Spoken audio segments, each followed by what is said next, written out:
Hi guys, Joe Mendoza here in sunny San Diego. Welcome to my show. Thanks so much for watching, subscribing, and sharing the great words of wisdom. Today, ladies and gentlemen, I have a buddy of mine I've known him about 10 years now. We finally kind of reunited recently. Super excited to bring him on the show, share his story. He's from Vancouver. He's an EXP World Holdings board member. Woo! He's a philanthropist, an investor. He's a public speaker. He has a massive, incredible resume. Welcome to the show, Darren Jacklin. How are you? Joe, I'm grateful to be here. Thank you so much for allowing me to have the opportunity to contribute.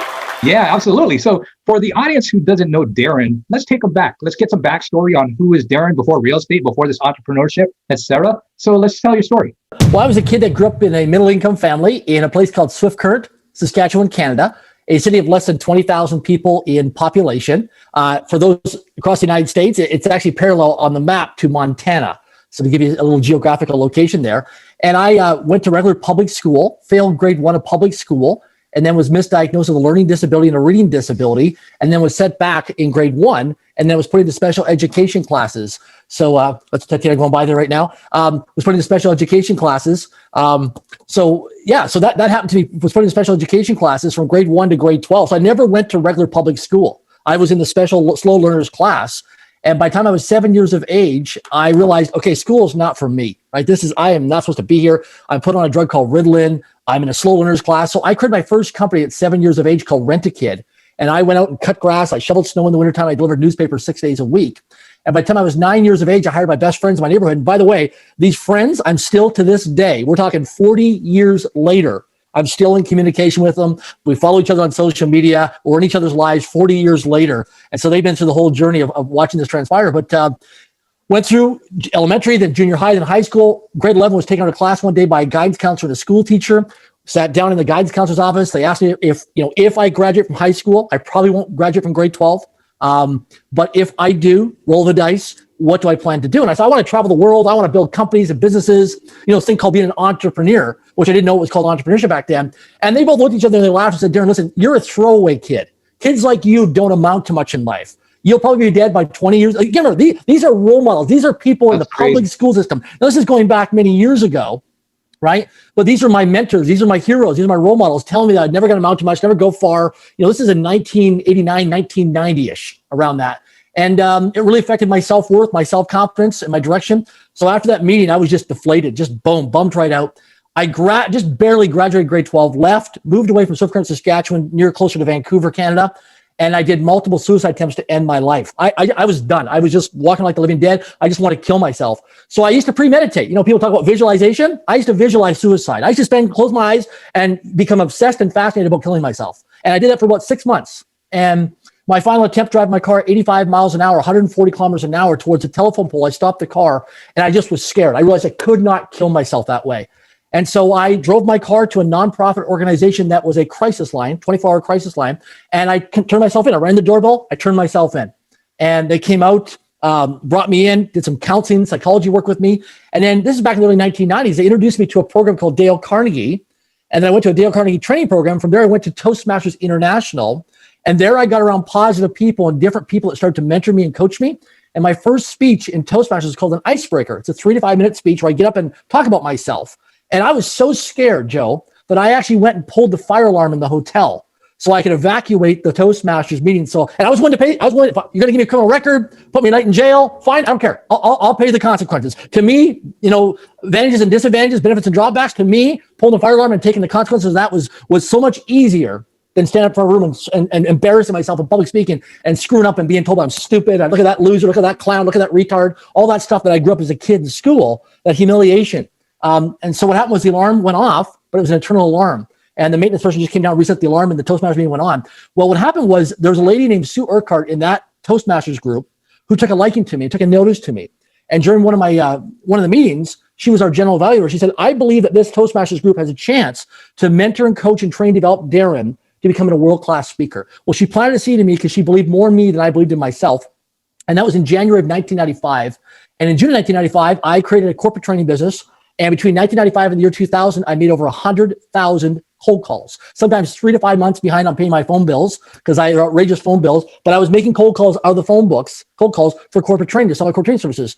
And from 1995 to the year 2015, I ended up training over 1 million people in 50 countries on 4 continents, including 157 of the Fortune 500 companies. Just from massive action, focus, and a desire to. The first 10 years, I was full flat broke financially with my corporate training business, that I wore the same high school graduation suit every single day. The only thing that changed was my shirt and my tie and my underwear and my socks. Wore the same suit for the first 10 days, for 10 years of my career. And there was times I couldn't afford hotel rooms, so I slept in rental cars. I slept on park benches. I slept inside the center rooms of hotels because I was so committed to my passion of what I wanted to do. And so that was the early days. And then in 2011, I was on a plane one day flying domestically in the United States. I said, I want to get onto paid advisory boards and paid boards of directors of public and private companies. Wrote it down in my journal. Went to a bunch of people around me and they all laughed at me and said, come on, Darren, let's pull your head out of the clouds. Stop dreaming like this. You don't have a PhD. You don't have an MBA. You didn't go to Harvard or Stanford or Yale University. Come on, Darren, don't drink the Kool-Aid on this thing. Like, be real, ground yourself here. You're never going to serve on boards of directors or advisory boards. And today I serve on 3 very high profile paid boards of directors of big companies and a couple of advisory boards. And I have my own private family foundation where we've committed $100 million towards global philanthropy. I have an 8-figure investment portfolio. So I have a lot of things going on around the planet, but I've just dedicated my life towards building financial wealth to give it away towards global philanthropy with a 250-year legacy plan. Wow, that's incredible. What a story. Yeah. Now, Darren, let's take it back a little bit and let's pick it apart if you don't mind. A couple things. So where were your parents this whole time as you were kind of going through these challenges? Yeah, great question. So my mom was a nurse and my dad was an engineer and also a crop insurance adjuster. We grew up in a small city of less than 20,000 people. My mother and my father, just to give some context, my mother and my father both grew up in rural Saskatchewan, Canada. And between the two of them, there wasn't more than probably 500-600 people in population between the two small little communities or villages that my parents grew up in. So my mom, if I went back to where my mom lives today, there's less than 150 people live in that community in Canada. Same with my father, less than probably 150 people in population. So they didn't have a lot of, they did the best they could with what they were given at the time, but they didn't understand. They didn't understand why I was put into special education. They didn't understand why I was in a slow learners modified program in school. They didn't understand that. That was just what the educators said to my parents. So my parents conformed to it and stuff like that. They never understood me. I was always the weird kid in school in the family because I just thought differently than school. Like, it was just, school was boring to me. It was so boring to me.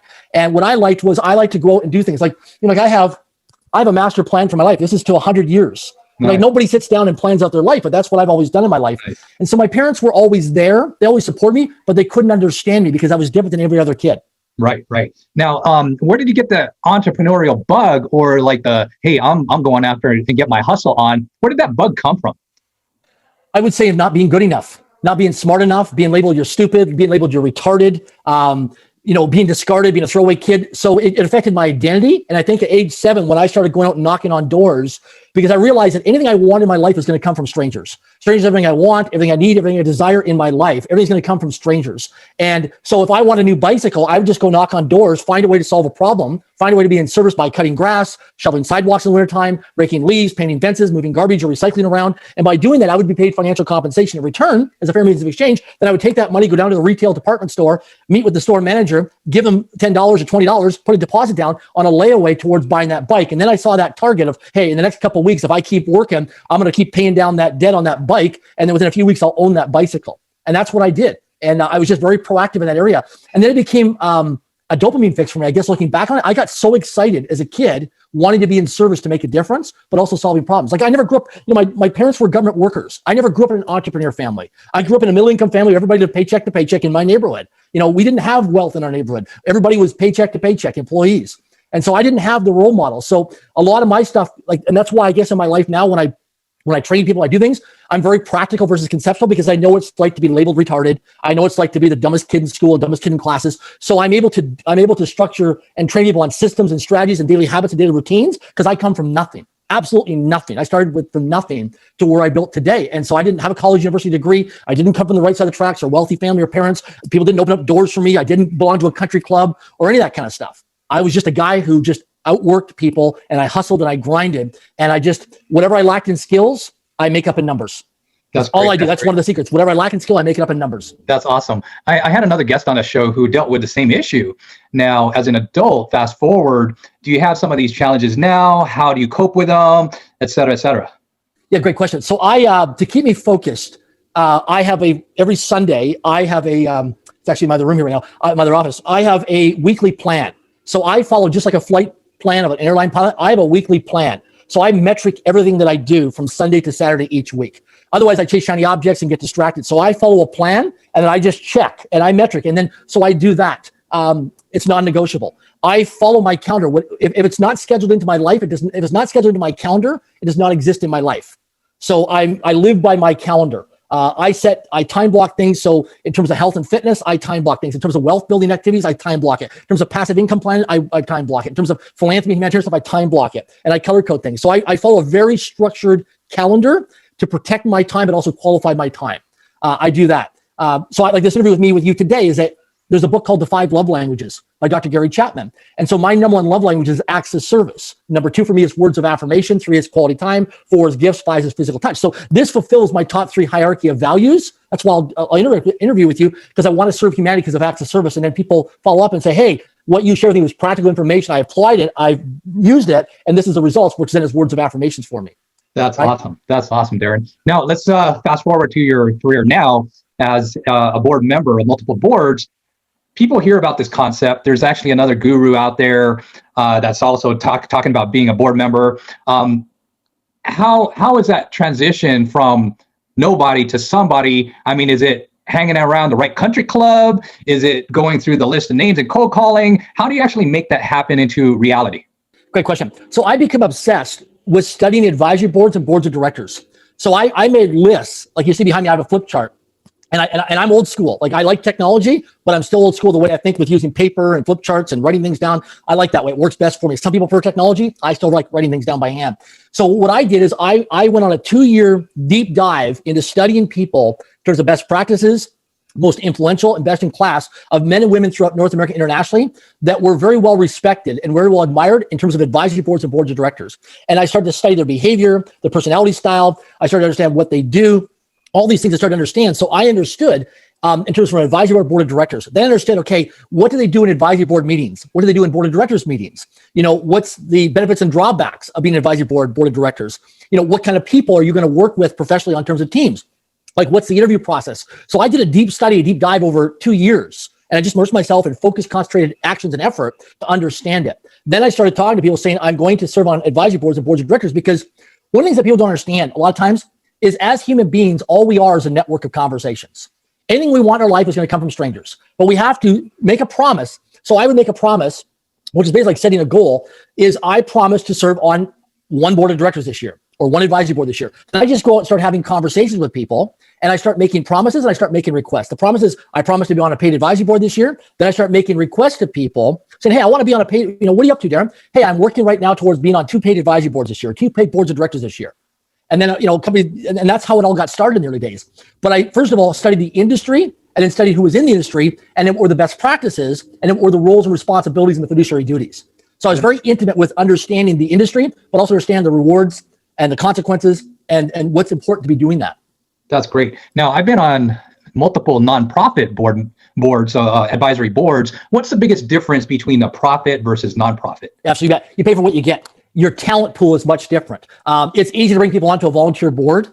When you're hiring people and there's compensation like financial and equity, there's different talent that you're looking for. You're very strategic because you want to make sure that you get a return on investment. When you're putting financial dollars out, you want to make sure financial dollars are coming in. And there's a return on investment. There's also a return on energy, right? Because you can have one person comes in that you compensate them financially, but if they have a different energy, that affects the morale and the focus and the productivity of the team in terms of the objectives going forward. People don't realize, like a lot of times, like I just turned down a board position that I was being headhunted for just recently. And they were very proactive in terms of recruiting me and headhunting me. Went through the whole interview process. They offered me a large sum of money and equity and bonuses. And I turned it down. And they were like, what do you mean you turned it down? We're offering you financial incentives here. And I'm like, no, I said, I really appreciate that.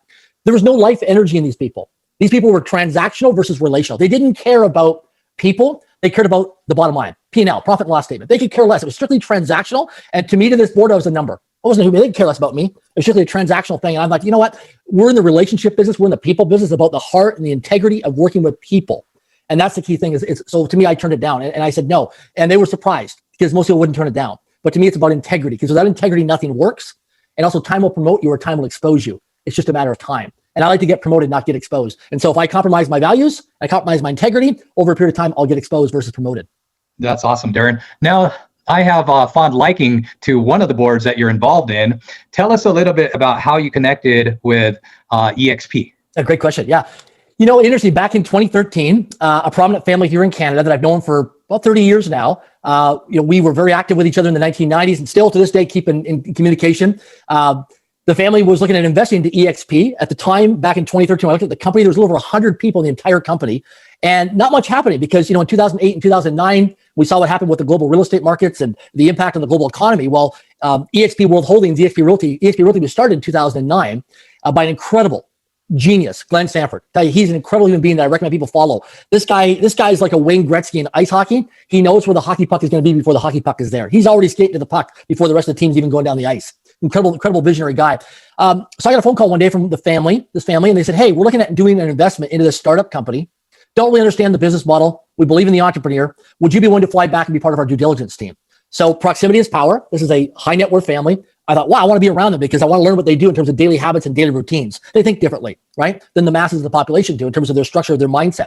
So I flew back at my own financial expense, and I went to a meeting with them at a hotel. And Glenn and the family members shared with me the business model. I didn't quite understand EXP at the time. This is back in 2013. But what I believed in was the entrepreneur. He didn't pitch or sell me. He was educating me and informing me. He was building relationship equity with me. He really cared about me. It was a relational meeting versus a transactional meeting. He wasn't there to try and pitch me and sell me and on to the next person. He really deeply cared and wanted to get to know me and build that rapport and relationship equity with me, which I really admired and respected in him. And then he showed me the plan, and then I decided to be part of the team, the due diligence team for the family, to protect the family's investment capital if they should invest. And so this went back and forth over several months, about 7-month period or something like that. And then in May of 2014, I decided to come forward and join the board as the first independent board of directors of this company. At that time, we had a couple hundred people in the entire company. We're in a couple of U.S. states, doing a few $1 million a year in revenue, doing it on QuickBooks. And so it was funny because I went to 73 different people to talk to them about EXP. And all 73 people, I wrote down my journal, said, do not get involved in this company. Listen, Darren, let's be realistic. This is a startup company. They've got no money. They're competing against big brand names that have been around for decades with very deep financial pockets and a very strong footprint. They don't stand a chance, right, against companies with very deep financial pockets and very established, well brands. Not going to stand a chance. They're going to be come and gone. It's not going to be a hero. It's going to be a zero company. It's going to affect your reputation and give you a black eye in terms of what you took 25 years to build a corporate training career in. So I listened to all 73 people. I took their constructive feedback and their advice and their counsel from me. I went for a walk here in Vancouver, Canada, where I live, out in the forest, checked in with myself during my thinking time. And my gut said to me, Darren, you got to believe in the entrepreneur. You got to believe in Glenn. Just like when you were a kid in school, nobody believed in you. People picked on you. They made fun of you, but you always believed in people. You're a dream builder, not a dream stealer. And you need to believe in this Glenn guy. You don't want to understand the whole business model, but you believe in this entrepreneur. And so I went back to the family and said, I'm in. And then I talked to Glenn and I joined the board. And so since 2014, we went to the OTC stock market. And then we did an uplist to NASDAQ in 2018. People laughed at us. They made fun of us. Like, Darren, company's not going to go anywhere. People criticized us, made fun of us. People have been in the industry for 10, 20, 30 years, and it's never going to amount to much. They're going to go far. And then we started talking about, we're going to go to NASDAQ. We're going to do an uplist. We're like, yeah, right.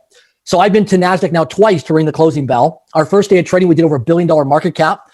We just did a stock split recently with the company, and our stock is done very, very well. People can check it out, EXPI on the internet. And it's just been incredible. We have 40,000 plus people in right now, at the time of this recording, 10 countries around the world. And we're a fast-paced growing real estate company that's making a huge difference in many people's lives. And I'm so grateful to be a part of the leadership team of these dedicated men and women who are really making a huge difference in the world. That's awesome, Darren. Now, some people say or ask me, is it too late?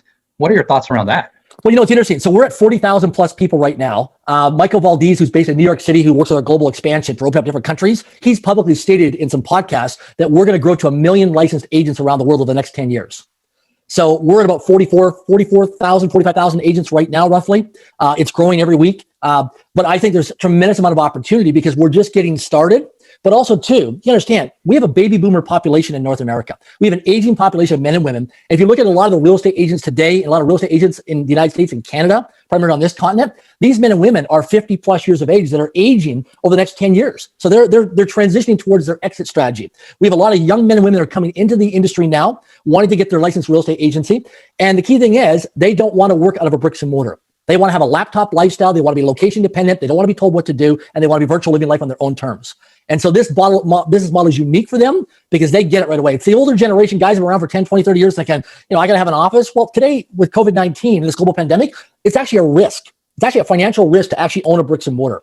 I get the days where you had to have the franchise and the bricks and mortar, and that worked for a period of time, but we're in a new era now where you don't want that. There's just too much risk and liability, too much exposure. And a lot of people, once they see our business model, you can't unsee it. And when you do a financial numbers comparison, you run the numbers, or your accountant does the numbers, it just makes sense. We're like the Amazon of real estate. We're like the Netflix, and everybody else is still Blockbuster Video. And so we're just in a changing transition right now, and you're either going to get it or you're not going to get it. And our business model is not for everybody.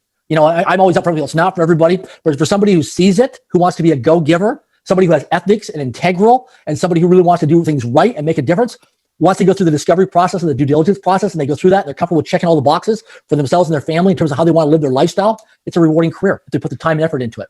Wow, that's great, Darren. Well, thank you so much for being on the show. Any last words of advice, where to get a hold of you? This was awesome.